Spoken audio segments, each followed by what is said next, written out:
This from the Bleacher Report. A draft day trade that makes sense for every NFL team. They go with the Browns getting a 2024 second-round pick, number 40 overall.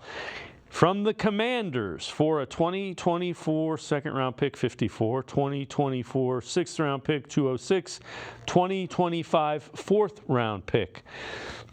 Moving up would present the opportunity for Andrew Berry to add a playmaker at the wide receiver spot at 54.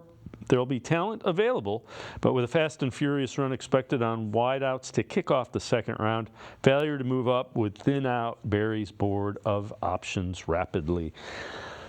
The only way I see them doing that is if somebody they fell in love with is fallen. Yeah, I mean, I agree with you. I mean, there's only so many guys I think that you would take that chance and maybe slide down.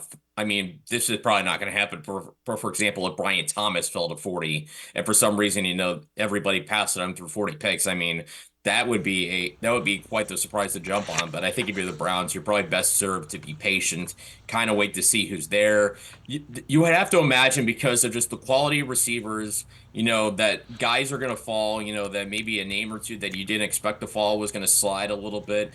And I think if you're the Browns or a fan that if both parties want them to take a receiver, what I think you're kind of rooting for is you're rooting for some of these offensive tackles, outside of the top 4 or 5 to go early in round number 2, to go often in the beginning of the second round, through the first 15, 20 picks, so that when you get to 54, maybe a Keon Coleman's waiting for you. Maybe a Troy Franklin's waiting for you. Maybe, Malachi Corley, who I don't know if he will go that early, but you never know in the draft. Maybe he's waiting there for you. So certainly a guy should be available to them at 54 out of that top tier. Otherwise, I'd probably be getting ready to push the eject button and drop back a little bit.